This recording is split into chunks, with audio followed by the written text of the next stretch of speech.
Hi friends, welcome to doctor APJ nursing academy Trivandrum കേരളയിലേക്ക് എല്ലാവർക്കും സ്വാഗതം. നമ്മളെ ടെലഗ്രാം ചാനൽ ക്വസ്റ്റ്യൻ ഡിസ്കഷൻ നടന്നുകൊണ്ടിരിക്കുകയാണ്. അപ്പോൾ നമ്മളിപ്പോൾ 10ാമത്തെ ക്വസ്റ്റ്യൻ ആണ് ഡിസ്കഷൻ ചെയ്യുന്നത്. ഈ ആഴ്ച ഡിസ്കഷൻ ചെയ്യുന്നത് കഴിഞ്ഞ കഴിഞ്ഞ പ്രാവശ്യം നമ്മൾ ഡിസ്കഷൻ ചെയ്ത് നിർത്തിയ JSS ഹോസ്പിറ്റലിന്റെ ബാലൻസ് 20 ക്വസ്റ്റ്യൻസും കഴിഞ്ഞ എയിംസ് പാട്നയുടെ 10 ക്വസ്റ്റ്യനുമാണ് ഡിസ്കസ് ചെയ്യുന്നത്. അപ്പൊ നമുക്ക് നേരെ ക്വസ്റ്റ്യനിലോട്ട് പോകാം. First question: What would you monitor in a patient taking high dose of acetaminophen over a prolonged period? GI irritation, prothrombin time, kidney function, liver function. അല്ലെ? അപ്പൊ പാരസെറ്റമോൾ ഒരുപാട് നാളെ കഴിച്ചാൽ എന്താണ് പ്രോബ്ലം വരുന്നത്? വളരെ സിമ്പിൾ ആയിട്ടുള്ള ക്വസ്റ്റ്യൻ ആണ്. ആൻസർ വരുന്നത് ഓപ്ഷൻ എന്താണ്? ലിവർ ഫംഗ്ഷൻ അല്ലെ? ലിവർ ഫെയിലിയർ ആണ് സംഭവിക്കുന്നത്. അവിടെ ഓപ്ഷൻ ഡി ആണ് അല്ലെ? ഹെപ്പാറ്റോടോക്സിക് ഡ്രഗ് ആണ് പാരസെറ്റമോൾ എന്ന് പറയുന്നത്. അതിന്റെ chemical name N acetyl cystine P അമിനോഫിനോൾ എന്നാണ്. അപ്പൊ ഓറലി ആണ് മോസ്റ്റ് പ്രിഫേർഡ് റൂട്ട്. ഓറലി ആണ്. IV റൂട്ട് ഉണ്ട്. പിന്നെ IM ആയിട്ടും ഇഞ്ചക്ഷൻ കൊടുക്കും. പിന്നെ ഇതിൽ അറിഞ്ഞിരിക്കേണ്ടത് എന്താണ്?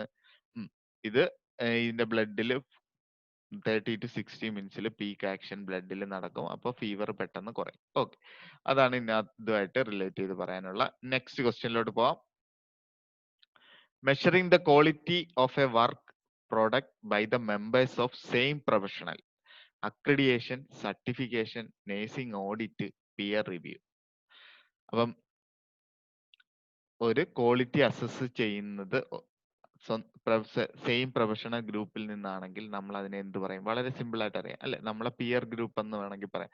പിയർ ഗ്രൂപ്പിന്റെ കൂടെ അഭിപ്രായം അനലൈസ് ചെയ്യുന്നതൊക്കെ ഏത് വരും? പിയർ റിവ്യൂവിൽ വരും അല്ലെ? അവിടെ കറക്റ്റ് ആൻസർ ഓപ്ഷൻ ഡി ആണ്. അപ്പൊ അക്രഡിയേഷൻ എന്താണെന്ന് അറിയണം. Is a certification of competency ആണ്. Option a is a certification of competency, authority and credibility അല്ലെ? അതിനെയാണ് നമ്മൾ എന്തെന്ന് പറയുന്നത്? അക്രഡിയേഷൻ. അപ്പൊ അക്രഡിയേഷൻ പഠിക്കുമ്പോൾ 3 കാര്യങ്ങൾ ഓർത്തോണം: കോമ്പിറ്റൻസി, അതോറിറ്റി, ക്രെഡിബിലിറ്റി. സർട്ടിഫിക്കേഷൻ അല്ലെ? സർട്ടിഫിക്കേഷൻ എന്ന് പറയുമ്പോൾ എന്തൊക്കെയാണ്? Formal attestation of confirmation of certain object, person and organisation. അപ്പം സർട്ടിഫിക്കറ്റ് ഇൻസ്റ്റിറ്റ്യൂട്ടിന് കിട്ടാറുണ്ട്, പേഴ്സണലി കിട്ടാറുണ്ട്, ഒബ്ജക്റ്റിന് കിട്ടാറുണ്ട് അല്ലെ? അപ്പം അതെന്ന് പറയുന്നത് എന്താണ്? Is an A formal attestation or confirmation of certain characteristics. അതാണ് സർട്ടിഫിക്കേഷൻ. നേഴ്സിംഗ് ഓഡിറ്റ് എന്താണെന്ന് അറിയാം അല്ലെ? It's A assessment of quality of clinical nursing എന്നാണ് BT ബസന്തപ്പ ഡിഫൈൻ ചെയ്യുന്നത്. ഓക്കെ, അപ്പൊ ഇത്രയും കാര്യങ്ങളാണ് ഇതുമായിട്ട് പറയാനുള്ളത്. ഇനി അടുത്ത നെക്സ്റ്റ് ഇതിലോട്ട് പോവാം. Taxonomy of education objective was presented in 1956 by. ഇപ്പം കേൾക്കുമ്പോൾ വളരെ സിമ്പിൾ ആയിട്ടുള്ള ക്വസ്റ്റ്യൻ ആണ്. ബെഞ്ചമിൻ ബ്ലൂം അല്ലെ? ബ്ലൂം ടാക്സോണമി എന്ന് പറഞ്ഞ് 3 ഡൊമൈൻ ഒക്കെ പറഞ്ഞ് പഠിക്കാറുള്ളതാണ്. ഇനി BF സ്കിന്നർ അറിഞ്ഞിരിക്കണം. BF Skinner important of theory of operant condition. Theory of operant condition ആണ് BF സ്കിന്നർ. പിന്നെ മാക്സ് വെബർ എന്ന് പറയുന്നത് ആരാണ്? ഇസ് വൺ ഓഫ് മൊത്തം 3 ഫൗണ്ടർ ഓഫ് സോഷ്യോളജി അല്ലെങ്കിൽ ഫൗണ്ടിങ് ഫാദർ ഓഫ് സോഷ്യോളജിയിൽ 3 വ്യക്തികളുണ്ട്. അതിലൊരു ഇമ്പോർട്ടന്റ് ആയിട്ടുള്ള വ്യക്തിയാണ് മാക്സ് വെബർ. ഒരുപാട് സംഭാവനകൾ സോഷ്യോളജിയിൽ വന്നിട്ടുണ്ട്. അല്ല, സോക്രട്ടീസ് അറിയാം. Socrates is A father of philosophy. Okay, ആ ക്വസ്റ്റ്യൻ കഴിഞ്ഞു. ഇനി നമുക്ക് നേരെ നെക്സ്റ്റ് ക്വസ്റ്റ്യനിലോട്ട് പോവാം. The site of insulin injection is rotated in patients with diabetes. What is the minimum distance to be ensured between two sites? 4 inch, 5 centimeter, 2 inch and 4.5 centimeter. Option A 4 inch, option B 2.5 centimeter, option C is 2 inch, option D is 4.5 inch. അപ്പൊ ഇത് എപ്പോഴും അറിഞ്ഞിരിക്കണം. Insulin നമ്മൾ എടുക്കുമ്പോൾ ഇവിടെ ക്വസ്റ്റ്യനിൽ വന്നിരിക്കുന്നത് 2 സൈറ്റുകൾ തമ്മിലുള്ള ഡിസ്റ്റൻസ് ആണ് ചോദിക്കുന്നത്. അവിടെ 2 ക്വസ്റ്റ്യൻ കൺഫ്യൂസിംഗ് ആയിട്ട് വരും. ഇപ്പൊ അംബിലിക്കസ് ആണ് നമ്മൾ കോമൺലി ടീച്ച് ചെയ്ത് കൊടുക്കുന്ന പേഷ്യൻസിന്. അപ്പം അംബിലിക്കസിന് ചുറ്റുമായിട്ട് 2.5 അല്ലെ 2 ഇഞ്ച് ഡിസ്റ്റൻസിൽ നമ്മൾ എന്ത് ചെയ്യണം? ട്രയാങ്കിൾ വരച്ചിട്ട് അവിടെ നിന്നാണ് പിന്നെ പാറ്റേൺ അവിടെ നിന്ന് എക്സ്റ്റെൻഡ് ചെയ്താണ് പാറ്റേൺ ആയിട്ട് എന്ത് പഠിക്കുന്നത്? ഇൻസുലിൻ കുത്തിവെക്കാൻ ടീച്ചിങ് കൊടുക്കുന്നത്. അപ്പം ഓരോ ഇൻസുലിൻ ഇഞ്ചക്ഷൻ കുത്തി കഴിഞ്ഞിട്ട് അതിനുശേഷം 1 ഇഞ്ച് ഡിസ്റ്റൻസ് ആണ് അവിടെ. അപ്പം അംബിലിക്കൽ കോഡിൽ നിന്ന് 2 ഇഞ്ച് സർക്കിളും ഓരോ സൈറ്റിൽ നിന്ന് 1 inch. 1 inch is equal to എത്രയാണ്? 2.5 സെന്റിമീറ്റർ. അങ്ങനെ പറയുമ്പോൾ നമുക്കിവിടെ ആൻസർ ഏത് വരും? ഓപ്ഷൻ ബി ആണ് അവിടെ കറക്റ്റ് ആൻസർ. ഓക്കെ, അപ്പം അതിന്റെ എക്സ്പ്ലനേഷൻ ഓൾറെഡി കൊടുത്തിട്ടുണ്ട്. അപ്പൊ ഇതൊക്കെയാണ് പാറ്റേൺ ആയിട്ട് നമ്മൾ എടുക്കുന്നത്. സിക്സ് ആഗ് പാറ്റേൺ ഉണ്ട്, ക്രിസ് ക്രോസ് പാറ്റേൺ ഉണ്ട്, അങ്ങനെയൊക്കെ പറഞ്ഞ് ഒരുപാട് ടൈപ്സ് ഓഫ് പാറ്റേണിൽ ജസ്റ്റ് തരാം. അപ്പം ലീവ് ദ ബെല്ലി ബട്ടൺ അല്ലെങ്കിൽ അംബിലിക്കസിൽ 2 ഇഞ്ച് റൗണ്ട് എടുത്തതിന് ശേഷം അതിന്റെ ഔട്ടർ ആയിട്ട് ആണ് പിന്നെ നമ്മൾ എന്ത് ചെയ്യുന്ന ഇഞ്ചെക്ഷൻസ് ടീച്ച് ചെയ്ത് കൊടുക്കുന്നത്, സെൽഫ് അഡ്മിനിസ്ട്രേഷൻ. ഓക്കെ, അത് 2.5 സെന്റിമീറ്റർ ബിറ്റ്വീൻ ഈച്ച് സൈറ്റ് ആണ് അവിടെ ഇമ്പോർട്ടൻറ്റ്. ഓക്കെ, അത് നല്ലൊരു ക്വസ്റ്റ്യൻ ആണ്. ഇനി നമുക്ക് നേരെ അടുത്ത ക്വസ്റ്റ്യനിലോട്ട് കിടക്കാം. Eye contact and facial expression are the example of physical communication, lateral communication, non-verbal communication and verbal communications. അല്ലെ, എല്ലാവർക്കും അറിയാം, വളരെ സിമ്പിൾ ആയിട്ടുള്ള ക്വസ്റ്റ്യൻ ആണ്. ഐ കോണ്ടാക്ട് ഫേഷ്യൽ എക്സ്പ്രഷനും എപ്പോഴും എന്താണ്? നോൺ വെർബൽ കമ്മ്യൂണിക്കേഷൻ ആണ്. ഓക്കെ, ആ ക്വസ്റ്റ്യൻ കഴിഞ്ഞു. അപ്പം കമ്മ്യൂണിക്കേഷന്റെ മോഡ്സ് എന്ന് പറഞ്ഞ രണ്ട് types of modes of communication ഉണ്ട്. അതിൽ വെർബൽ മോഡിൽ നമുക്ക് കമ്മ്യൂണിക്കേറ്റ് ചെയ്യാം, നോൺ വെർബൽ മോഡ്. വെർബൽ മോഡിൽ നമ്മൾ ഫിസിക്കൽ യൂസ് ചെയ്യുന്നതും അതുപോലെ തന്നെ ലാറ്ററൽ ആയി കമ്മ്യൂണിക്കേറ്റ് ചെയ്യുന്നതും വെർബൽ ആയിട്ട് കമ്മ്യൂണിക്കേറ്റ് ചെയ്യുന്നതും എല്ലാം നമുക്ക് ഏതിലോട്ട് പോകും? വെർബൽ. അപ്പൊ നോൺ വെർബൽ നമ്മൾ ഒന്നും പറയില്ല, eye contact and facial expression ടൈപ്സിലുള്ള കമ്മ്യൂണിക്കേഷൻ ആണ്. ഓക്കെ, അത് കഴിഞ്ഞു. ഇനി അടുത്ത next. Which of the following is not a surgical method used in birth control? Vasectomy, intrauterine contraceptive device, tubectomy, tubal ligation. അല്ലെ, അപ്പം അറിയാം ഇതിൽ സർജിക്കൽ മെത്തേഡ് അല്ലാത്തത് ഏതാണ്? ഇൻട്രായൂട്രൈൻ കോൺട്രാസെപ്റ്റീവ് ഡിവൈസ് ആണ്, അല്ലെ, IUD. അപ്പം കോപ്പർട്ടി അങ്ങനെയുള്ള കാര്യങ്ങളൊക്കെ വരും അതിനകത്ത്. അപ്പൊ നമ്മൾ സർജിക്കൽ മെത്തേഡ് മെയിലും ഫീമെയിലും സർജിക്കൽ മെത്തേഡ് ചെയ്യാറുണ്ട്. മെയിലിൽ വാസക്ടമി ചെയ്യാറുണ്ട്, ഫീമെയിലിൽ ലാപ്രോട്ടമി അല്ലെങ്കിൽ ട്യൂബക്ടമി ആണ് ചെയ്യാറുള്ളത്. ഓക്കെ, ട്യൂബക്ടമി അതുപോലെ തന്നെ ട്യൂബൽ ലൈഗേഷൻസ് ഒക്കെ വരും. ഓക്കെ, അപ്പൊ അത് കഴിഞ്ഞു. Next question. The ability of the body to defend itself against a scientific invading agents such as bacteria, toxins, virus, and foreign body is known as secretion, immunity, gland, hormones. അപ്പൊ ഇവിടെ ചോദിച്ചേക്കുന്ന defend against scientific invading against bacteria, toxins അല്ലെ. അപ്പം അതെല്ലാം antigen ഗ്രൂപ്പിൽ വരുന്നതാണ് അല്ലെ, including foreign body എന്ന് വരെ സ്പെസിഫൈ ചെയ്ത് പറയുന്നുണ്ട്. അപ്പൊ ആന്റിജനെതിരെ ബോഡി എന്ത് ആന്റിബോഡി നിർമ്മിക്കുന്നതിന് നമുക്ക് എന്ത് വിളിക്കാം? ഇമ്മ്യൂണിറ്റി എന്ന് വിളിക്കാം. ഓക്കെ, അപ്പം ബാക്കിയുള്ള പോയിന്റ്സ് പറഞ്ഞാണ്. എന്താണ് സെക്രീഷൻ എന്ന് വെച്ച് ഒരു ഡെഫിനിഷൻ ആയിട്ട് ചോദിച്ചാൽ അറിഞ്ഞിരിക്കണം. അത് പ്രൊഡ്യൂസിങ് ഓഫ് യൂസ്ഫുൾ ആയിട്ടുള്ള സബ്സ്റ്റൻസ് ബോഡി റിലീസ് ചെയ്യുന്നതിനെ നമുക്ക് എന്തെന്ന് വിളിക്കാം? സെക്രീഷൻസ് എന്ന് വിളിക്കാം. അതിനുവേണ്ടി രൂപപ്പെടുന്ന സ്പെഷ്യൽ സെൽസ്, ഗ്രൂപ്പ് ഓഫ് സെൽസിനെ നമുക്ക് എന്തെന്ന് വിളിക്കാം? ഗ്ലാൻസ് എന്ന് വിളിക്കാം. ഇനി അവര് റെസ്പോൺസ് ചെയ്യുന്ന കെമിക്കൽ സബ്സ്റ്റൻസിനെ, അവര് റിലീസ് ചെയ്യുന്ന കെമിക്കൽ സബ്സ്റ്റൻസിനെ ആ chemical substance control the and regulate the activity of other cells ആണെങ്കിൽ നമുക്ക് അതിനെ എന്തെന്ന് വിളിക്കാം? ഹോർമോൺ എന്ന് വിളിക്കാം. Chemical substance produce in the body that control and regulate activity of certain cells and okay, ആ ക്വസ്റ്റ്യൻ കഴിഞ്ഞു. ഇനി നമ്മൾ അടുത്ത നെക്സ്റ്റ് ക്വസ്റ്റ്യനിലോട്ട് പോകുന്നു.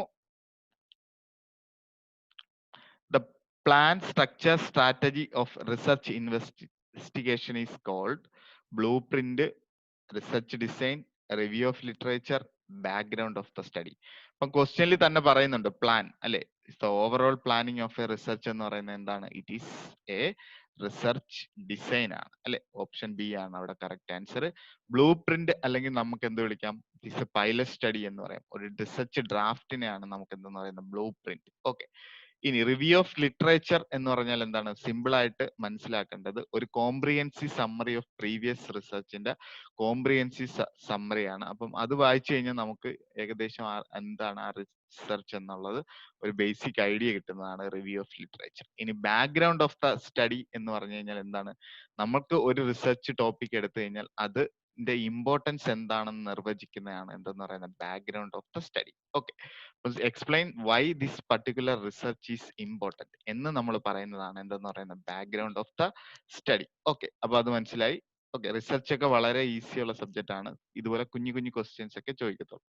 ഓക്കെ, ഇനി അടുത്ത നെക്സ്റ്റ് ക്വസ്റ്റ്യനിലോട്ട് പോകുന്നു. A person with O negative blood group is also known as universal recipient, universal donor, autologous donor, allogenic donor അല്ലെ. അപ്പം a person with O negative blood ഗ്രൂപ്പിനെ നമുക്ക് എന്തെന്ന് വിളിക്കാം? O യൂണിവേഴ്സൽ ഡോണർ എന്നാണ് വിളിക്കുന്നത്. AB പോസിറ്റീവിനെ നമ്മൾ വിളിക്കുന്ന പേര് യൂണിവേഴ്സൽ റെസിപ്പിയന്റ് എന്നാണ്. ഓട്ടോലോഗസ് ഡോണർ എന്ന് പറഞ്ഞാൽ ആ പേഷ്യന്റ് തന്നെ സെൽഫ് ഗിവിംഗ് ടു ബ്ലഡ് കൊടുക്കുന്നതാണ് എന്തെന്ന് പറയുന്നത് ഗിവിംഗ് ബ്ലഡ് ടു സെൽഫ് കൊടുക്കുന്നത് ഓട്ടോലോഗസും. അലോജനിക് എന്ന് പറഞ്ഞാൽ മറ്റുള്ളവർക്ക് ബ്ലഡ് ഡൊണേറ്റ് ചെയ്യുന്നതിന് അലോജനിക് ഡോണർ എന്നും പറയാം. അപ്പൊ സർജറിക്ക് മുമ്പ് പേഷ്യൻസ് വേണമെങ്കിൽ ബ്ലഡ് എന്ത് ചെയ്യും, പേഷ്യന്റിന്റെ സ്വന്തം ആവശ്യത്തിന് വേണ്ടി നേരത്തെ ഡൊണേറ്റ് ചെയ്ത് വെക്കും അല്ലെ. അപ്പം അതൊക്കെയാണ് ഓട്ടോലോഗസ് ഡോണർ എന്ന് പറയുന്നത്. ഓക്കെ, ഇനി അടുത്ത നെക്സ്റ്റ് ക്വസ്റ്റ്യനിലോട്ട് പോവാം. The normal P H of blood, simple ആയിട്ടുള്ള ക്വസ്റ്റ്യൻ ആണ് അല്ലെ. Normal P H of blood എപ്പോഴും എത്രയാണ്? 7.35 ടു 7.45 അല്ലെ. അപ്പം അറിഞ്ഞിരിക്കണം ബ്ലഡിന്റെ ഒരു ക്യാരക്ടറിസ്റ്റിക്സ് എന്ന് പറയുന്നത് സ്ലൈറ്റ്ലി ആൽക്കലൈൻ ആണ് compared to mainly venous blood normally ആ slower p h because of carbon dioxide. അപ്പൊ വീനസ് ബ്ലഡ് എടുത്തു കഴിഞ്ഞാൽ ആർട്ടറി ബ്ലഡ് എടുത്തു കഴിഞ്ഞാൽ ആർട്ടറി ബ്ലഡ് എന്ന് പറയുന്നത് സ്ലൈറ്റ്ലി ആൽക്കൈൻ ആണ്, അതിന് ഇച്ചിരി പി എച്ച് കൂടിയിരിക്കും. വീനസ് ബ്ലഡിന് പി എച്ച് ചെറുതായിട്ട് കുറഞ്ഞിരിക്കും, കാർബൺ ഡൈ ഓക്സൈഡ് ഉള്ളതുകൊണ്ട്. നോർമൽ ബ്ലഡ് പി എച്ച് എന്ന് പറയുന്നത് അസിഡിക് നോർമൽ പി എച്ച് തന്നെയാണ് 7.35 ടു 7.5. ഓക്കെ, അപ്പൊ അത് കഴിഞ്ഞു. ഇനി അടുത്ത നെക്സ്റ്റ് ഇതിലോട്ട് പോവാം. The condition organized by abnormally large volume of amniotic fluid in the amniotic sac. Amniotic ഫ്ലൂയിഡിൽ large volume of amniotic fluid വന്നാൽ നമ്മൾ അതിനെ എന്ത് പറയും? പോളിഹൈഡ്രാമിനേസ് എന്ന് പറയും അല്ലെ. ഒളിഗോഹൈഡ്രാമിനേസ് എന്ന് പറഞ്ഞാൽ എന്താണ്? കുറച്ച് അല്ലെ, കുറവ് വന്നു കഴിഞ്ഞാലാണ് പറയുന്നത്. അപ്പൊ ഇതിനൊക്കെ എമൗണ്ട് ഉണ്ട്. ഒളിഗോ നമുക്ക് 200 ml കുറവ് വന്നാൽ അതിനെ ഒളിഗോഹൈഡ്രാമിനേസ് എന്നും, അതുപോലെ തന്നെ പോളിഹൈഡ്രാമിനേസ് എന്ന് പറഞ്ഞാൽ എക്സസ് 2000 വന്നാലാണ് പോളിഹൈഡ്രാമിനേസ് എന്ന് പറയുന്നത്. ഓക്കെ, ഇനി മെട്രോ ഹൈഡ്രാമിനേസും ഉണ്ട്, മീനോ ഹൈഡ്രാമിനേസും ഉണ്ട്. മെട്രോ ഹൈഡ്രാമിനേസ് എന്ന് പറഞ്ഞാൽ എക്സസ് വാട്ടർ വന്നാൽ നമ്മൾ അതിനെ അമ്നിയോട്ടിക് ഫ്ലൂയിഡിൽ എന്ത് പറയും? മെട്രോ ഹൈഡ്രാമിനേസ്. ഇനി എക്സസ് പ്രോട്ടീൻ ആണ് വന്നിട്ടുള്ളതെങ്കിൽ നമ്മൾ ആ ഹൈഡ്രാമിനേസിന് എന്തെന്ന് പറയും? അമ്നിയോട്ടിക് ഫ്ലൂയിഡിൽ മീനോ ഹൈഡ്രാമിനേസ്. കേട്ടോ, അത് നല്ലൊരു ക്വസ്റ്റ്യൻ ആണ്, ഇതിന്റെ കൂടെ പഠിച്ചു വെക്കണം. ഓക്കെ, അടുത്ത നെക്സ്റ്റ് ഇതിലോട്ട് പോവാം. Mitral valve is also called mitral valve, also called pulmonic valve, tricuspid valve, bicuspid valve, semilunar valve. അല്ലെ. അപ്പൊ മിട്രൽ വാൽവിനെ നമ്മൾ വിളിക്കുന്നത് ബൈകസ്പിഡ് അല്ലെ. ഇമ്പോർട്ടന്റ് ആണ്, വെൻട്രിക്കിൾസിൽ കിട്ടുന്ന വാൽവ് ആണ്.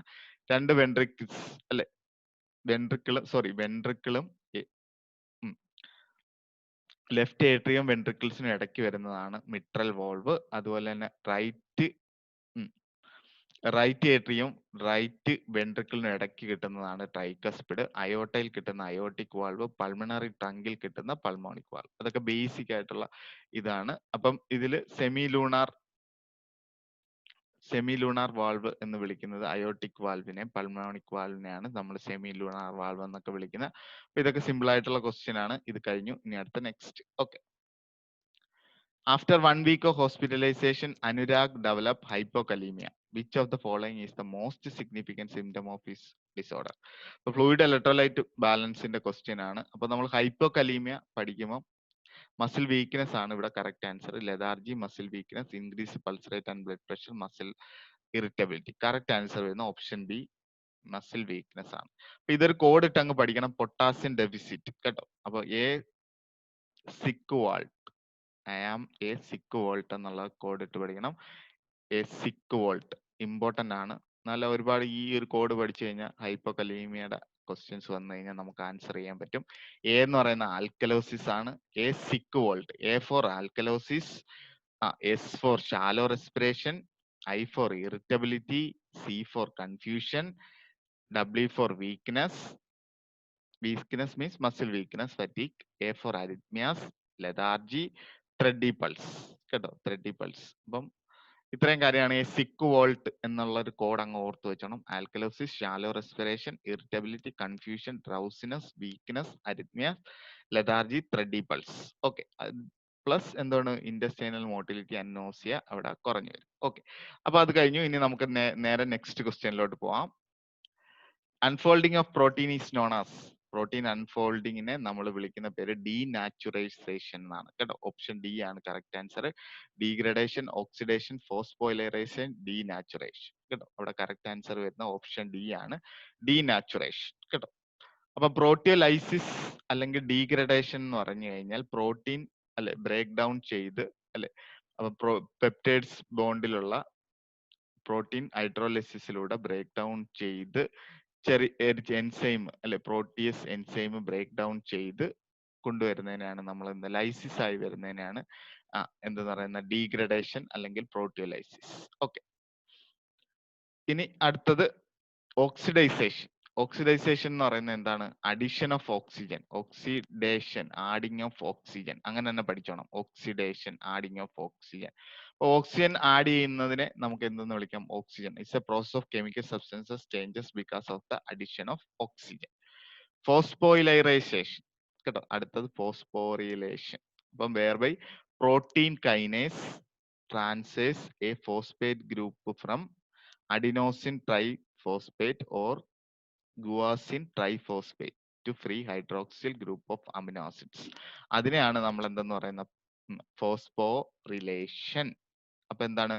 പ്രോട്ടീൻ കൈനേസ് ട്രാൻസ്ഫർ അല്ലെ, ഒരു ഫോസ്ഫേറ്റ് ഗ്രൂപ്പിനെ അഡിനോസിൻ ATP അല്ലെങ്കിൽ ഗ്വാനൈൻ എന്ന് പറയുന്ന ഒരു ഫോസ്ഫേറ്റ് ഗ്രൂപ്പിനെ ഒരു എൻസൈം എന്താക്കി മാറ്റും?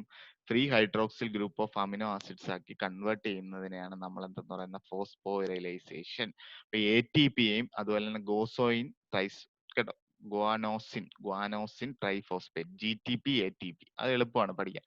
GTPയെ ATPയെയും ട്രാൻസ്ഫർ ചെയ്ത് ഫ്രീ ഹൈഡ്രോക്സിൽ അമിനോ ആസിഡ്സ് ആക്കി മാറ്റുന്ന പ്രക്രിയയാണ് എന്തെന്ന് പറയുന്ന ഫോസ്ഫോറൈലേസേഷൻ കേട്ടോ. അപ്പൊ പ്രോട്ടിയലൈസിസ് ബ്രേക്ക് ഡൗൺ ചെയ്യുന്നു, കാറ്റലൈസ് ബ്രേക്ക് ഡൗൺ ചെയ്ത് പ്രോട്ടീനൊക്കെ ഡീഗ്രേഡ് ചെയ്ത് കൊണ്ടുവരുന്നു, ഓക്സിഡൈസേഷൻ ആഡിങ് ഓഫ് ഓക്സിജൻ ചെയ്യുന്നു അല്ലെ, chemical substance change with addition of oxygen ചേർത്ത് കെമിക്കൽ സബ്സ്റ്റൻസിന്റെ ക്വാളിറ്റി ചേഞ്ച് ചെയ്യുന്നതിനെ ഓക്സിഡേഷൻ.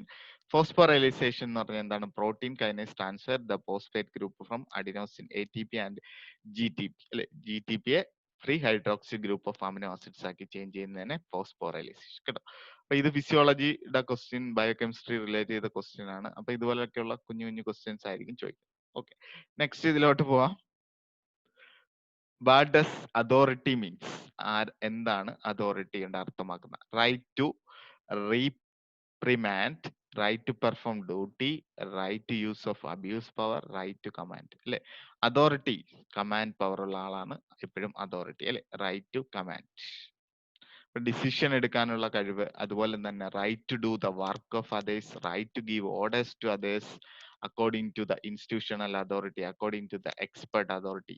അപ്പം നമുക്ക് അതോറിറ്റി എപ്പോഴും അറിയാം, it is a command person. Okay, അത് പഠിച്ചു വെച്ചോണം, നല്ലൊരു ക്വസ്റ്റ്യൻ ആണ്, റിപ്പീറ്റ് ചെയ്ത് വരാറുണ്ട് ക്വസ്റ്റ്യൻ. ഓക്കെ, അടുത്ത next question. A prescribed amount of oxygen is needed for a patient with COPD to prevent cardiac arrest related to increased partial pressure of carbon dioxide, inhibition of respiratory hypoxia stimulus, circulatory overload due to hypovolemia, respiratory excitement. അപ്പൊ നമുക്കറിയാം COPD patient even റെസ്റ്റിൽ പോലും അവർക്ക് എന്താണ്? ഹൈപ്പോക്സിമിയ ഉണ്ടാവും, breathing difficulty ഉണ്ടാവും, age advance ചെയ്യുന്നതനുസരിച്ച് അല്ലെ. അപ്പൊ അതിൽ മെയിൻ ആയിട്ട് ഇവർക്ക് ഇങ്ങനെ ഹൈപ്പോക്സി ഉണ്ടാവുന്നതിനുള്ള മെയിൻ കാരണം എന്ന് പറഞ്ഞാൽ കാർബൺ ഡൈ ഓക്സൈഡ് റിട്ടൻഷൻ ആണ് അല്ലെ, hypoventilation. Carbon dioxide eliminate ചെയ്ത് പോകുന്നില്ല, അപ്പൊ അത് ബ്രെയിനെ കൂടുതൽ സ്റ്റിമുലേറ്റ് ചെയ്ത് ഹൈപ്പോക്സിയയിലോട്ട് പോകും. അപ്പൊ നമുക്ക് ലോങ് ടൈം ആയിട്ടും അവർക്ക് ഒരു prescribed amount of oxygen therapy advise ചെയ്യാറുണ്ട്. ഓക്കെ, സിവിയർ ആയിട്ടുള്ള COPD കേസുകളിലൊക്കെ. Okay, hypoventilation due to increased partial pressure of carbon dioxide അല്ലെ. അപ്പം ലീഡിങ് ടു എന്താണ്? കാർബൺ ഡൈ ഓക്സൈഡ് അവിടെ റിട്ടൻഷൻ ഉണ്ടാവും, retention leading to hypoxia. Okay, hypoxaemia. Okay, അത് കഴിഞ്ഞു. ഇനി അടുത്ത നെക്സ്റ്റ്, അവിടെ ഓപ്ഷൻസ് B ആണ് അവിടെ correct answer. Next question. Extra pyramidal symptoms are the side effect of anti-malarial drug, antidepressant, antipsychotic, anti-anxiety drug. അറിയാം, എക്സ്ട്രാ pyramidal എപ്പോഴും സൈഡ് എഫക്റ്റ് ആയിട്ട് വരുന്നത് ആന്റിസൈക്കോട്ടിക്കിന്റെ ക്ലിനിക്കൽ ഫീച്ചേഴ്സ് അല്ലെ. അപ്പം അതിന്റെ സൈഡ് എഫക്റ്റ് ആയിട്ടാണ് വരുന്ന ടിപ്പിക്കൽ ആയിട്ട് വരുന്ന സിംറ്റംസ് നമ്മൾ പഠിച്ചു വെച്ചേക്കണം. Dystonia, parkinsonism, akathisia, neuroleptic malignant syndrome, tardive dyskinesia. Acute dystonia എന്ന് പറയുമ്പോൾ എയർലി സിംറ്റം ആണ്. First 5 days full face related ആയിരിക്കും. Face, tongue, oculogyric crisis, കൺപോളയൊക്കെ മുകളിലോട്ട് പോകുന്ന ആ ഒരു ഇതാണ് അക്യൂട്ട് ഡിസ്റ്റോണിയ വരുന്നത്. Parkinsonism like 1 to 4 weeks parkinsonism with rigidity, bradykinesia. Akathisia completely restless ആയിരിക്കും, ഇന്നബിലിറ്റി ടു മൂവ് ചെയ്യാൻ പോലും ഡിഫറൻസ് വരുന്നതാണ്. ന്യൂറോലെപ്റ്റിക് ഫാൻ എന്ന് വെച്ചാൽ severe fever, tachycardia, fear of drying അല്ലെ, അങ്ങനെയൊക്കെ വരുന്ന ഒരു കണ്ടീഷനാണ് ന്യൂറോലെപ്റ്റിക് മാലിഗ്നന്റ്, ഏറ്റവും ഡേഞ്ചറസ്. ഓക്കെ, പിന്നെ ട്രാഡി ഡിസ്കൈനേഷ്യ എന്ന് പറയുന്ന എപ്പോഴും താടിയെല്ല് കിടന്ന് ഇങ്ങനെ മൂവ്മെന്റ് ചെയ്തിട്ട് അല്ലെ, involuntary painless movement of face and upper limbs വരുന്നതാണ് ട്രാഡി ഡിസ്കൈനേഷ്യ. ഓക്കെ, അത്രയും കാര്യങ്ങളാണ് ഓർത്തിരിക്കേണ്ട extra pyramidal symptoms of fat. അപ്പൊ ഒന്നും കൂടെ പഠിച്ചു വെച്ചേക്കുക. ട്രാപ്പ് കേട്ടോ, കോഡ് എന്ന് പറയുന്നത് ട്രാപ്പ് ആണ്. ട്രാഡി ഡിസ്കൈനേഷ്യ, അടുത്ത എന്താണ്, acute dystonia, parkinsonism, akathisia, neuroleptic malignancy syndrome. അപ്പൊ അത് ഇങ്ങനെ നിങ്ങൾ ഓർത്ത് പഠിച്ചു വെച്ചോണം. ഇമ്പോർട്ടന്റ് ആണ്. Extrapyramidal syndrome mainly antipsychotic ആണ്. ആന്റി സൈക്കോട്ടിക്കിൽ തന്നെ ഹാലോപെരിഡോൾ ഡ്രഗിലാണ് മോസ്റ്റ് കോമൺലി സീൻ ചെയ്യുന്നത്. ഓക്കെ, അത് കഴിഞ്ഞു. ഇനി അടുത്ത നെക്സ്റ്റ് ഇതിലോ, the statement of belief and idea that are considered to be true are known as conceptual definition, assumption, operational definition, hypothesis. A statement of belief and idea that are considered to be true എന്ന് പറഞ്ഞാൽ നമുക്ക് അവിടെ എന്തായിട്ട് എടുക്കാം? It is an assumption. അപ്പൊ നമ്മൾ assumption അല്ലെ, നമ്മുടെ ബിലീഫ് ആൻഡ് ഐഡിയാസ്, നമ്മുടെ വിശ്വാസവും നമ്മുടെ ഐഡിയയും നമുക്ക് ശരിയാണെന്ന് തോന്നുന്നത് ഇറ്റ് ഈസ് ആൻ അസംഷൻ ആണ്. ഓക്കെ, അപ്പൊ അത് മനസ്സിലായി. ഇനി കൺസെപ്ഷ്യൽ ആൻഡ് ഓപ്പറേഷണൽ ഡെഫിനിഷൻ നമ്മൾ അറിഞ്ഞിരിക്കണം. ഒരു കോൺസെപ്റ്റിനെ പറ്റി നമ്മൾ ക്ലിയർ ആയിട്ട് എക്സ്പ്ലെയിൻ ചെയ്യുകയും മീൻ ചെയ്യുന്നതിന് നമുക്ക് എന്തെന്ന് പറയാം? കൺസെപ്ച്വൽ ഡെഫിനിഷൻ എന്ന് പറയാം. ഇനി നമ്മളെ ഓപ്പറേഷൻ ഡെഫിനിഷൻ എന്ന് പറഞ്ഞു കഴിഞ്ഞാൽ നമ്മൾ ഒരു കോൺസെപ്റ്റിനെ എങ്ങനെയാണ് മെഷർ ചെയ്തെടുക്കുന്നത് എന്നുള്ളത് എക്സ്പ്ലെയിൻ ചെയ്യുന്നതിനാണ് നമ്മൾ എന്തെന്ന് പറയുന്നത്? Operational definition. ഓക്കെ, ഹൈപ്പോത്തിസിസ് അറിയാം നമ്മളും, അതും ഒരു ടൈപ്സ് ഓഫ് എക്സ്പ്ലനേഷൻ ആണ്. Something that be based on fact അല്ലെ, ഒരു സാഹചര്യ തെളിവ് വെച്ച് നമ്മൾ എക്സ്പ്ലെയിൻ ചെയ്ത് കൊണ്ടുവരുന്നതാണ് എന്തെന്ന് പറയുന്നത്? ഹൈപ്പോത്തിസിസ് അല്ലെ. ഒരു നിഗമനത്തിൽ എത്തുന്നതാണ് നമുക്ക് എന്തെന്ന് പറയുന്ന ഹൈപ്പോത്തിസിസ്. അവിടെ നമുക്ക് എന്ത് ചെയ്യത്തില്ല, ഒരിക്കലും സയന്റിഫിക്കലി നമുക്ക് അതിനെ പ്രൂവ് ചെയ്ത് എടുക്കാൻ പറ്റത്തില്ല. പക്ഷെ നമുക്ക് ചില സ്റ്റേറ്റ്മെന്റുകളൊക്കെ തയ്യാറാക്കി അത് സത്യമാണെന്ന് വിശ്വസിക്കാം. അതാണ് കറക്റ്റ്. ഓക്കെ, അതിനാണ് നമുക്ക് എന്തെന്ന് പറയുക? Hypothesis. An idea explanation of something that is based on no fact but not it be proven. അതാണ് നമ്മൾ എന്തെന്ന് പറയുന്ന ഹൈപ്പോത്തിസിസ്. ഓക്കെ, അപ്പം ഇത് നല്ലതുപോലെ ഇതെല്ലാം ഇത് സിമ്പിൾ ആയിട്ട് നമുക്ക് മനസ്സിലാക്കാം. ഒരു belief and idea that are considered to be true എന്ന് പറയുന്ന assumption. Okay, option B is the correct answer.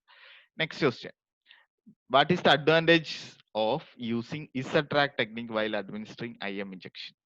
Maximum absorption of medicine, it saves time and can be administered quickly, it reduces pain and inflammation to prevent leakage of medication in the subcutaneous tissue. അപ്പൊ നമ്മൾ IM injection എടുക്കുന്നതിന് മുമ്പ് നമ്മൾ skin എന്ത് ചെയ്യും? Laterally displace ചെയ്ത് stretch പിടിച്ചുകൊണ്ട് down ചെയ്ത് വെക്കും. അപ്പം സ്കിന്നിന്റെ 3 ലെയർ അല്ലെ, അപ്പം മേളിലുള്ള എപ്പിഡെർമിസും അതിന് തൊട്ട് താഴെയുള്ള ലെയറും ഡെർമിസും പിന്നെ മസിൽ ടിഷ്യൂസും എല്ലാം വരും. അപ്പം ഇതില് ഫസ്റ്റ് ലെയർ ഇങ്ങോട്ട് സ്ട്രെച്ച് ആവും, സെക്കൻഡ് ലെയർ ഇങ്ങോട്ട് സ്ട്രെച്ച് ആവും, തേർഡ് ലെയർ ഇങ്ങോട്ട് സ്ട്രെച്ച് ആവും അല്ലെ. അപ്പൊ നമ്മൾ നേരെ ഡയറക്റ്റ് ആയിട്ട് ഇഞ്ചക്ഷൻ കൊടുക്കുവാണ്. ഇഞ്ചക്ഷൻ കൊടുത്തിട്ട് നമ്മൾ ഈ സ്കിൻ റിലീസ് ചെയ്യുമ്പോൾ എന്തുണ്ടാവും? ഇവിടെ ഇങ്ങനെ സ്ട്രെച്ച് അല്ലേ, അപ്പം ഇവിടെ നിന്നുള്ള ഹോള് ഇങ്ങോട്ട് മാറും അല്ലെ, ഇങ്ങോട്ട് മാറും. ഇവിടെയുള്ള ഹോള് ഇങ്ങോട്ട് മാറും. ഇനി മസിലിലുള്ള ഹോൾ അവിടെ നിൽക്കും. അപ്പം ഓട്ടോമാറ്റിക്കലി മെഡിസിൻ എന്ത് ചെയ്യത്തില്ല, തിരിച്ച് ഈ ഹോൾ വഴി നേരെ വരത്തില്ല. അപ്പൊ ഹോളുകൾ തമ്മിൽ അങ്ങോട്ടും ഇങ്ങോട്ടും മാറിപ്പോയി അല്ലെ, അതിങ്ങനെ ഡിസ്പ്ലേസ് ആയിപ്പോയി, ഇസഡ് പരുവത്തിലായിപ്പോയി അല്ലെ. ഒരു ഹോൾ ഇവിടെ വന്നു, രണ്ടാമത്തെ ഹോൾ ഇവിടെ വന്നു, അടുത്ത അങ്ങനെ 3 മസിൽ ലെയറിലും ഹോളുകൾ തമ്മിൽ ചേഞ്ച് വന്നു. അപ്പൊ നമുക്ക് അവിടെ എന്തായി? ഒരു ഇസഡ് പോലത്തെ ഒരു ട്രാക്ക് ആയി. ഒരിക്കലും ഇസഡ് ട്രാക്കിലൂടെ മെഡിസിൻ റിട്ടേൺ വരത്തില്ല അല്ലെ. സ്ട്രെയിറ്റ് ആയിട്ട് ഇരിക്കുവാണെങ്കിൽ ഈ 3 ട്രാക്കും ക്രോസ് ചെയ്ത് മെഡിസിൻ പുറത്തു വരും. അപ്പം ഇസഡ് ട്രാക്കിന്റെ മെയിൻ പ്രത്യേകത എന്തെന്ന് വെച്ചാൽ എന്താണ്? It is prevent the medication to the subcutaneous tissue. Okay, അപ്പൊ അത് കഴിഞ്ഞു. നമുക്ക് ഇനി അടുത്ത നെക്സ്റ്റ് ക്വസ്റ്റ്യനിലേക്ക് പോകാം. ഓപ്ഷൻ ഡി ആണ് കറക്റ്റ് ആൻസർ. അപ്പൊ നമ്മൾ ഇതിൽ എത്ര ഇഞ്ച് ഹോൾഡ് ചെയ്യണം എന്നൊക്കെ വ്യക്തമായിട്ട് പറയുന്നുണ്ട്. 2.5 സെന്റിമീറ്റർ ഹോൾഡ് ചെയ്യണം. 10 സെക്കൻഡ് നമ്മൾ അല്ലെ needle place it for A 10 second before taking it out after you remove the needle. അങ്ങനെയൊക്കെ കുറെ കാര്യങ്ങൾ ടൈം ലൈൻ ഒക്കെ ഉണ്ട്. ഇസഡ് ട്രാക്കിൽ ഒരുപാട് കാര്യങ്ങൾ പഠിക്കാനുണ്ട്. ഓക്കെ, നെക്സ്റ്റ് ഇതിലോട്ട് പോവാം. Theory of X, which assumption of people dislike work and theory Y, which assumes that people enjoy work who badminton. അപ്പൊ തിയറി ഓഫ് എക്സ് ബൈ ആരാണ്? ഡഗ്ലസ് മാർ ജോർജർ ആണ് എന്താന്ന് പറഞ്ഞാൽ തിയറി ഓഫ് എക്സ്. അറിയാമെങ്കിൽ എഴുതുക ഇങ്ങനെയുള്ള ക്വസ്റ്റ്യൻസ്, അറിഞ്ഞുകൂടെങ്കിൽ skip ചെയ്യുക. നെഗറ്റീവ് മാർക്ക് എഴുതി തെറ്റിക്കരുത്. ഓക്കെ, അത്രേ പറയാനുള്ളൂ. ലേണിംഗ് തിയറി ആണ് ജെയിംസ് കെല്ലി കൊണ്ടുവന്ന ലേണിംഗ് തിയറി. ഫെഡറിക് ടൈലർ ആണ് സയന്റിഫിക് മാനേജ്മെന്റ് തിയറി അല്ലെങ്കിൽ ക്ലാസിക്കൽ മാനേജ്മെന്റ് തിയറി. എലറ്റ് മായോ ആണ് മോട്ടിവേഷണൽ തിയറി കേട്ടോ. അപ്പൊ എലറ്റ് മായോ മോട്ടി ടൈലർ എന്താണ്? ക്ലാസിക്കൽ മാനേജ്മെന്റ് അല്ലെ, ക്ലാസിക്കൽ മാനേജ്മെന്റ് കൊണ്ടുവന്ന ടൈലറാണ്. ഓക്കെ, ലേണിംഗ് തിയറി കൊണ്ടുവന്ന ആരാണ്? James Kelly. കേട്ടോ, കെല്ലി ഫോഴ്സപ്സ് ലേൺ ചെയ്യാൻ ഞാൻ പഠിച്ചു. അപ്പം നമുക്ക് എന്ത് പറയാം? ആ, ജെയിംസ് കെല്ലിയാണ് ലേണിംഗ് തിയറി. ഓക്കെ, ഇനി ടൈലർ സയന്റിഫിക് ആയിട്ടുള്ള ഒരു ടൈലർ ഉണ്ട്, നല്ല ക്ലാസിക്കൽ സയന്റിഫിക് ഒക്കെ ആയിട്ട് നമ്മൾ തയ്ക്കുന്ന ഒരു തയ്യക്കടക്കാരനുണ്ടെന്ന് ഓർക്കുക. അപ്പൊ ക്ലാസിക് സയന്റിഫിക്കൽ മാനേജ്മെന്റ് തിയറി ആരാണ്? Frederick Taylor. അങ്ങനെ അങ്ങ് പഠിക്കുക. Okay, Mayo, Elton Mayo for motivation theory. Okay, അങ്ങനെ നിങ്ങൾ കോഡൊക്കെ വെച്ചങ്ങ് പഠിച്ചാൽ മതി, ഇങ്ങനെയൊക്കെയുള്ള ക്വസ്റ്റ്യൻസ്. അല്ലെങ്കിൽ ഇതൊക്കെ സമയത്ത് അല്ലെ, X X Douglas, Douglas X McGregor ആണ് theory of X and theory of Y. Okay, അപ്പം അത് കൊള്ളാം. Next question. The apex of the heart is formed mostly by. Apex of heart ഇരിക്കുന്നത് എല്ലാവർക്കും അറിയാം അല്ലേ, ലെഫ്റ്റ് വെൻട്രിക്കിൾ ആണെന്ന്. ഓപ്ഷൻ എ ആണ് correct answer. Formed of the left ventricle and directed downward and forward അല്ലെ, ഫിഫ്ത്ത് ഇന്റർകോസ്റ്റസ് വെന്റിലാണ്. 7.9 centimetre from the medial plane, just മീഡിയൽ to left mid clavicular line. Okay, ഇപ്പം point of maximum pulsation അല്ലെങ്കിൽ point of maximum impulse അല്ലെങ്കിൽ apex heart beat ആണ് very important അല്ലെ. അപ്പൊ നരുന്നിയൊക്കെ വന്നു കഴിഞ്ഞാൽ നമുക്ക് ഫസ്റ്റ് ഫുൾ കൗണ്ട് ചെയ്യേണ്ടത് ഏതാണ്? അപ്പെക്സ് പൾസ് ബീറ്റ് ആണ്. ഓക്കെ, അപ്പൊ ആ ക്വസ്റ്റ്യൻ കഴിഞ്ഞു. ഇനി അടുത്ത നെക്സ്റ്റ് ഇതിലോട്ട് പോവാം. How many bones are in the lower extremities of normal adult അല്ലെ. അപ്പം അറിയുക, അപ്പറിലാണോ കൂടുതൽ ലോവറിലാണോ എന്ന് ചോദിച്ചാൽ അപ്പറിലാണ് കൂടുതൽ ബോൺസ് ഉള്ളത്. ലോവർ ലിംബിൽ 62, അപ്പർ ലിംബിൽ 64. കേട്ടോ, അപ്പൊ ഇതിന്റെ ഒരു ചാർട്ട് ഞാൻ ഇവിടെ കൊടുത്തിട്ടുണ്ട്. സ്കൾ എടുത്താൽ നമുക്ക് 29 ബോൺ ഉണ്ട് സ്കള്ളിൽ അല്ലെ, 8 ക്രേനിയൽ ബോൺ, 14 ഫേഷ്യൽ ബോൺ. പിന്നെ അതുപോലെ തന്നെ 14 ഫേഷ്യസ് ബോൺ വരുന്നുണ്ട്. പിന്നെ ഇയർ ഓസിക്കിൾ 6 വരുന്നുണ്ട്, ഒരു ഹയോയിഡ് ബോൺ. ഇത്രയും കൂടെ ചേർത്ത് 29 ബോൺ സ്കള്ളിൽ വരുന്നുണ്ട്. വെർട്ടിബ്രൽ കോളം 26 ബോൺ ആണ്. കാരണം 5 സേക്രവും 3 കേപ്സിസും ഫ്യൂസ്ഡ് ആയി കഴിഞ്ഞാൽ പിന്നെ അഡൽട്ട് വെർട്ടിബ്രയില് 33 വരത്തില്ല, 26 വരത്തുള്ളൂ. ഓക്കെ, അത് ഓർത്തോണം. തൊറാക്സ് എടുത്തു കഴിഞ്ഞാൽ 24 ആണ്, 12 പെയർ റിബ്സ് പ്ലസ് 1 റിബ് അല്ലെ. ഇനി അപ്പർ എക്സ്ട്രിമിറ്റീസ് നമുക്ക് എടുത്തു കഴിഞ്ഞാൽ എത്ര പറയാം? 64 ബോൺസ് ആണ് അപ്പർ എക്സ്ട്രിമിറ്റീസിൽ വരുന്നത്. എങ്ങനെയാണെന്ന് ചോദിച്ചാൽ ഷോൾഡർ ഗ്രിഡിൽ 4, ക്ലാവിക്കിൾ 2 സ്കാൽപ്പുല, ആം 2, ക്യൂമറസ് ബോൺ 4 അല്ലെ. പിന്നെ ഫോറാമിൽ അൾന, റേഡിയസ്, ബ്രിസ്റ്റ്, കാർപ്പൽ എന്നൊക്കെ എടുത്തുകൊണ്ട് ഹാൻഡ് ആൻഡ് ഫിംഗറിൽ മെറ്റാ കാർപ്പൽസ്, പലഞ്ചസ് കൂട്ടി 38, 16, 4, 2, 4 മൊത്തം 64. അതൊന്നും പഠിച്ചില്ലെങ്കിലും വേണ്ട, 64 ബോൺസ് അപ്പർ ആണ്. അതിൽ കാട്ടി 2 കുറവായിരിക്കും എവിടെ വരുന്ന? Lower extremities. അപ്പൊ പെൽവിക് ഗ്രിഡില് 2 ബോൺസ്, പിന്നെ പെൽവിക്സ് ബോണിൽ 4 ബോൺസ് വരും, തൈ ബോൺസ് 4, ലെഗിൽ വരും, ആംഗിൾ വരും, ഫുഡ് വരും. കേട്ടോ, അപ്പൊ എല്ലാം കൂടെ കൂട്ടി 62 ബോൺസ് ആണ് ലോവർ ലിംബിൽ വരുന്ന. Total bone 206. ഓക്കെ, അപ്പൊ അത് കഴിഞ്ഞു. ഇനി അടുത്ത നെക്സ്റ്റ് ലോക്ക്. അപ്പൊ നമുക്ക് ആക്സിയൽ ബോൺ, അതുപോലെ തന്നെ അപ്പൻഡിക്കുലാർ ബോൺസ് എന്നൊക്കെ പറഞ്ഞ് രണ്ടായിട്ടാണ് ഡിവൈഡ് ചെയ്തിരുന്നത്. അപ്പം അതിൽ എല്ലാം കൂടെ കൂട്ടി ആക്സിയൽ പാർട്ടിൽ 80ഉം അപ്പൻഡിക്കുലാർ പാർട്ടിൽ 126, അങ്ങനെ മൊത്തം 206 ബോൺസ് ആണ് അഡൽട്ടിൽ വരുന്നത്. കേട്ടോ, അങ്ങനെ 206 എന്നുള്ള കാൽക്കുലേഷൻ കിട്ടണമെങ്കിൽ നമ്മൾ ഇവിടെ എന്ത് ചെയ്യണം? വെർട്ടിബ്ര 26 ആയിട്ടേ കണക്ക് കൂട്ടാവുള്ളൂ. കേട്ടോ, അവിടെ കാരണം 5 സേക്ര വെർട്ടിബ്രയും 3 കോക്സിക്സ്, 3 to 5 കോക്സിക്സും കൂടെ ഓരോ ബോൺ ആയിട്ട് അവിടെ കൗണ്ട് ചെയ്യത്തുള്ളൂ. കേട്ടോ, അത് ഓർത്തോണം. അടുത്ത നെക്സ്റ്റ് ഇതിലോട്ട് പോവാം. The posterior pituitary consists of mainly of C cell, neural projection, beta cells, T cells. അറിയാം, പോസ്റ്റീരിയർ പിറ്റ്യൂട്ടറി നമ്മൾ ന്യൂറോഫൈസിസ് എന്നും ആന്റീരിയർ പിറ്റ്യൂട്ടറി അഡിനോഫൈസിസ് എന്നുമാണ് വിളിക്കുന്നത് അല്ലെ. അപ്പം അവിടെ കറക്റ്റ് ആൻസർ വരുന്ന ന്യൂറൽ പ്രൊജക്ഷൻസ് എന്ന് പറയുന്നത് പോസ്റ്റീരിയർ പിറ്റ്യൂട്ടറി, ബി ആണ് correct answer.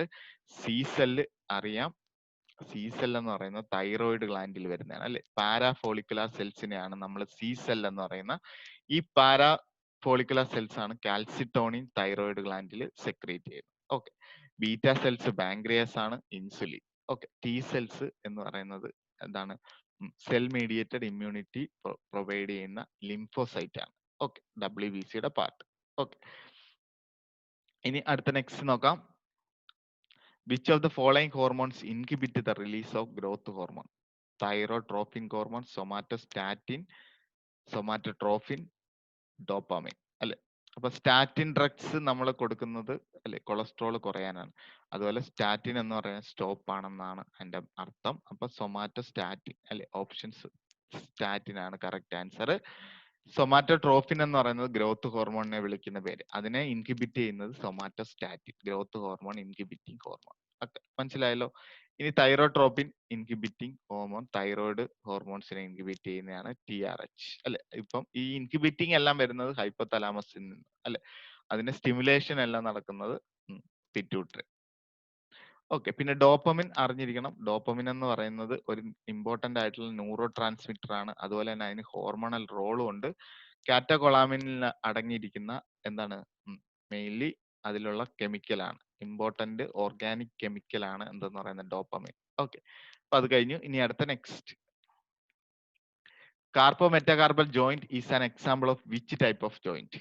Hinge joint, ball and socket, saddle joint, pivot joint അല്ലെ. അപ്പം അറിയാം, കാർപ്പോ മെറ്റാ കാർപ്പൽ ജോയിന്റ് വരുന്നത് ഈസ് എ സാഡിൽ ജോയിന്റ് ആണ് അല്ലെ, സാഡിൽ ജോയിന്റ് ആണ്. ഡിഗ്രി ഓഫ് മൂവ്മെന്റ് അല്ലെങ്കിൽ degree of presence of cavity അനുസരിച്ച് നമ്മൾ ജോയിന്റ്സിനെ synarthrosis, amphiarthrosis, diarthrosis എന്നൊക്കെ പറഞ്ഞ് ഡിവൈഡ് ചെയ്തിട്ടുണ്ട്. അപ്പൊ ഇമ്മൊബിൾ ജോയിന്റ് നമ്മൾ സിൻ ആർത്രോസിസ് എന്നും, സ്ലൈറ്റ്ലി മൂവബിളിനെ ആംബി ആർത്രോസിസ് എന്നും, ഡൈ ആർത്രോസിസിനെ ഫ്രീലി മൂവബിൾ ജോയിന്റ് എന്നും പറയും. അതിൽ തന്നെ അതിനെ വീണ്ടും നമ്മൾ സബ് ക്ലാസിഫൈ ചെയ്തിട്ടുണ്ട്. Ball and socket joint, hinge joint, condyloid joint, pivot joint, gliding joint, saddle joint അല്ലെ. സാഡിൽ ജോയിന്റ് എന്ന് പറയുമ്പോൾ മൂവ് ഇൻ ഡിഫറെന്റ് പ്ലെയിനിൽ മൂവ് ചെയ്യുന്നതാണ്. മൂവ്മെന്റ് ഇൻ സെവറൽ പ്ലെയിനിൽ മൂവ് ചെയ്യുന്ന ജോയിന്റ് ആണ് saddle joint. Example is carpometacarpal joint of the thumb. Okay, നല്ലൊരു question ആണ്. ഓക്കെ, ഇനി അടുത്ത നെക്സ്റ്റ് നോക്കാം. Oxytocin is mainly involve in which of the following function? Oxytocin posterior pituitary gland അല്ലെ, രണ്ട് ഫംഗ്ഷൻ ആണ് മെയിൻലി വരുന്നത് അല്ലെ. പ്രഗ്നൻസി ടൈമിൽ യൂട്രസ് കൺട്രാക്ട് ചെയ്യുന്നതിനും അതുപോലെ തന്നെ ലാക്ടേഷൻ വരുന്ന ആ റിഫ്ലക്സ് ജനറേറ്റ് ചെയ്യുന്ന അല്ലെ, അതും ആണ് മെയിൻലി ഓക്സിറ്റോസിന്റെ ഫംഗ്ഷൻ. അപ്പൊ ചൈൽഡ് ബർത്ത് ആൻഡ് ലാക്ടേഷൻ. അപ്പം അല്ലെങ്കിൽ നമുക്ക് സിമ്പിൾ ആയിട്ട് milk ejection and contraction of smooth muscles in the uterus, അത് രണ്ടുമാണ് ഓക്സിറ്റോസിന്റെ മെയിൻ ആയിട്ടുള്ള രണ്ട് ഫംഗ്ഷൻ. മോട്ടോ സ്കിൽ അല്ല, ഗ്രോത്ത് ആൻഡ് മെന്റൽ എബിലിറ്റി അല്ല, റെഗുലേഷൻ ഓഫ് BP അല്ല. ഓക്കെ, നെക്സ്റ്റ് ക്വസ്റ്റ്യനിലോട്ട് പോവാം. Which of the following is an example of ball and socket joint? Hip joint, elbow joint, thumb joint, skull joint അല്ലെ. അപ്പൊ നേരത്തെ ഒരു വട്ടം ഞാൻ ജോയിന്റിനെ പറ്റി പറഞ്ഞു, സെയിം ക്വസ്റ്റ്യൻ തന്നെ വീണ്ടും റിപ്പീറ്റ് ചെയ്തു. ഓപ്ഷൻ എ ആണ് അവിടെ വരുന്നത്. ഹിപ്പ് ജോയിന്റ് ആണ് ബോൾ ആൻഡ് സോക്കറ്റ്. അതായത് ഒരു ജോയിന്റ് എടുത്താൽ അതിന് 360 ഡിഗ്രിയിൽ എല്ലാ പ്ലെയിനിലോട്ടും മൂവ്മെന്റ് വരുത്തുന്ന, ബോൺസിന് മൂവ്മെന്റ് ചെയ്യാൻ കഴിയുന്ന ജോയിന്റുകളെയാണ് നമുക്ക് എന്തെന്ന് വിളിക്കുന്നത്? Hip, ball and socket joint. Example ബോഡിയിൽ വരുന്നത് സ്കാൽപ്പുലയും ഹ്യൂമറസും തമ്മിലുള്ളതും അതുപോലെ തന്നെ പെൽവിക് ബോൺ, പെൽവിസും ഫീമറും തമ്മിൽ വരുന്ന ഹിപ്പ് ജോയിന്റും ഷോൾഡർ ജോയിന്റ് അല്ലെ, ഈ രണ്ട് ജോയിന്റുകളിൽ വരുന്നതാണ് ball and socket joint. Okay, അപ്പൊ അത് കഴിഞ്ഞു. അടുത്ത നെക്സ്റ്റ് ക്വസ്റ്റ്യനിലോട്ട് പോവാം. Dash is a cell that manufacture and store the protein keratin. Keratisellite, keracyte, keratinolyte, keratinocyte അല്ലെ. അപ്പം store the protein of keratin നിൽക്കുന്ന കെരാറ്റിനോസൈറ്റ് ആണ് അല്ലെ. ഓപ്ഷൻ ഡി ആണ്, കെരാറ്റിനോസൈറ്റ് ആണ് അവിടെ അറിഞ്ഞിരിക്കേണ്ടത്. അപ്പൊ സ്കിന്നിൽ കുറച്ച് ഇമ്പോർട്ടന്റ് ആയിട്ടുള്ള സെല്ലുകളുണ്ട്, പഠിച്ചു വെച്ചോണം. കെരാറ്റിൻ ഉള്ള സെല്ലിനെ നമ്മൾ കെരാറ്റിനോസൈറ്റ് എന്ന് വിളിക്കുന്നു. അതുപോലെ തന്നെ സ്റ്റാർ ഷേപ്പിൽ വരുന്ന ഡെൻഡ്രൈറ്റ് ഫാഗോട്ടിക് സെൽസിനെ നമ്മൾ ലാങ്ങർ സെൽസ് എന്ന് വിളിക്കുന്നു. മാർക്കൽ സെൽസ് എന്ന് പറഞ്ഞ് ടച്ച് റിസപ്റ്റേഴ്സ് ഇരിക്കുന്നത്, പിന്നെ മെലാനോസൈറ്റ് എന്ന് പറഞ്ഞ് മെലാനിൻ പിഗ്മെന്റ് ഉള്ള സെൽസ് വരുന്നുണ്ട് അല്ലെ. അപ്പൊ ഇത്രയും 4 ടൈപ്സ് ഓഫ് സെല്ല് മറക്കരുത്. KLMM കേട്ടോ, KLMM. കെ ഫോർ എന്താണ്? കെരാറ്റിനോസൈറ്റ്സ്. എന്താണ് കെരാറ്റിനകത്ത്? Keratin present. Okay. Langer cells എന്താണ്? Phagocytotic cells, star shaped phagocytotic cells found in the skin. Okay, skin layer. Merkel cells, Merkel cell is touch receptor cells. Melanocyte cell എന്ന് പറയുന്നത് എന്താണ്? Brown pigment of melanin producing cells ആണ് എന്തെന്ന് പറയുന്നത്? Melanin. Okay, melanocytes. Okay, brown pigment ആയ melanin produce ചെയ്യുന്ന cells ആണ് എന്തെന്ന് പറയുന്നത്? മെലാനോസൈറ്റ്സ്. അപ്പൊ പഠിച്ചല്ലോ, KLMM മറക്കരുത്. KLMM. K for keratinocytes, L for Langerhans cells, Merkel cells, melanocytes. Okay, അപ്പം മനസ്സിലായെന്ന് വിചാരിക്കുന്നു. നമുക്കിനി അടുത്ത നെക്സ്റ്റ് ക്വസ്റ്റ്യനിലോട്ട് പോവാം. Which of the following is the largest cranial nerve? 5, 10, 6, 7 അല്ലെ? അപ്പം ഇത് പഠിക്കണം, നല്ല പോയിന്റ് ആണ്. ലാർജസ്റ്റ് ക്രേനിയൽ നെർവ് ചോദിച്ചു കഴിഞ്ഞാൽ ട്രൈജുമിനൽ കേട്ടോ. ലാർജസ്റ്റ് ട്രൈജുമിനൽ, ലോങ്ങസ്റ്റ് വാഗസ് കേട്ടോ. Largest trigeminal, longest vagus, smallest trochlear, shortest olfactory. Nerve with longest intracranial course വരുന്നത് ഫേഷ്യൽ ആണ് കേട്ടോ. ലോങ്ങസ്റ്റ് ഇൻട്രാക്രേനിയൽ കോഴ്സ് വരുന്നത് ഫേഷ്യൽ ആണ്. അപ്പം ഈ 5 കാര്യങ്ങൾ പഠിച്ചു വെച്ചോണം. ലാർജസ്റ്റ് ട്രൈമിനൽ, ലോങ്ങസ്റ്റ് ഏതാണ്? വാഗസ്. സ്മാളസ്റ്റ് ഏതാണ്? ട്രോക്ലിയർ. ഷോർട്ടസ്റ്റ് ഏതാണ്? Olfactory. Nerve with longest intracranial വരുന്ന ഏതാണ്? ഫേഷ്യൽ അല്ലെ? നല്ല ക്വസ്റ്റ്യൻ ആണ്. ഒരുപാട് പരീക്ഷകളെ റിപ്പീറ്റ് ചെയ്ത് ചോദിച്ചിട്ടുണ്ട്. Okay, next. Which of the following hormone is not secreted from the anterior pituitary? Prolactin, growth, human growth hormone, oxytocin, adenotone. വീണ്ടും വന്നു ഹോർമോൺസ് റിലേറ്റ് ചെയ്ത് അല്ലെ. ആന്റീരിയർ പിറ്റ്യൂട്ടറി സെക്രീറ്റ് ചെയ്യാത്ത ഹോർമോൺസ് നമുക്കറിയാം. പോസ്റ്റീരിയർ പിറ്റ്യൂട്ടറി ചെയ്യുന്ന 2 ഹോർമോൺ ആണ്. ഓക്സിറ്റോസിനും ആന്റി ഡയോറിറ്റിക് ഹോർമോൺസും എന്ത് ചെയ്യത്തില്ല? ആന്റീരിയർ പിറ്റ്യൂട്ടറി സെക്രീറ്റ് ചെയ്യത്തില്ല. ബാക്കി ഹോർമോൺസ് എടുത്തു കഴിഞ്ഞാൽ നമുക്ക് പോസ്റ്റീരിയർ പിറ്റ്യൂട്ടറി, ഓക്സിറ്റോസിനും ADH അല്ലെ. ഇനി ആന്റീരിയർ പിറ്റ്യൂട്ടറി എടുത്തു കഴിഞ്ഞാൽ ആരൊക്കെയുണ്ട്? TSH, തൈറോയ്ഡ് സ്റ്റിമുലേറ്റിംഗ്, അഡ്രിനോകോർട്ടിക്കോ സ്റ്റിമുലേറ്റിംഗ്, പിന്നെ follicle stimulating and luteinising hormone, growth hormone, prolactin hormone, endorphins കേട്ടോ. പെയിൻ റിസപ്റ്റേഴ്സ് ഇൻ ദ ബ്രെയിനിൽ വരുന്ന എൻഡോർഫിൻസ്. അപ്പം ഇത്രയും ഹോർമോൺസ് ആണ് ഏത് വരുന്നത്? ആന്റീരിയർ പിറ്റ്യൂട്ടറി സെക്രീറ്റ് ചെയ്യുന്നത്. അപ്പൊ ഇതൊക്കെ വളരെ സിമ്പിൾ ആയിട്ടുള്ള ക്വസ്റ്റ്യൻ ആണ്. അപ്പൊ നമ്മൾ 30 ക്വസ്റ്റ്യൻ വളരെ ഈസി ആയിട്ട് കഴിഞ്ഞു. അപ്പം പഠിക്കുക. കൊറോണ കാലമാണ്, വീട്ടിലിരിക്കുക, പുറത്തിറങ്ങാതെ അസുഖങ്ങളൊന്നും വരുത്തി വെക്കരുത്. അതെനിക്ക് വീണ്ടും പറയാനുള്ളൂ. Stay safe, stay home. Thank you. I am signing out.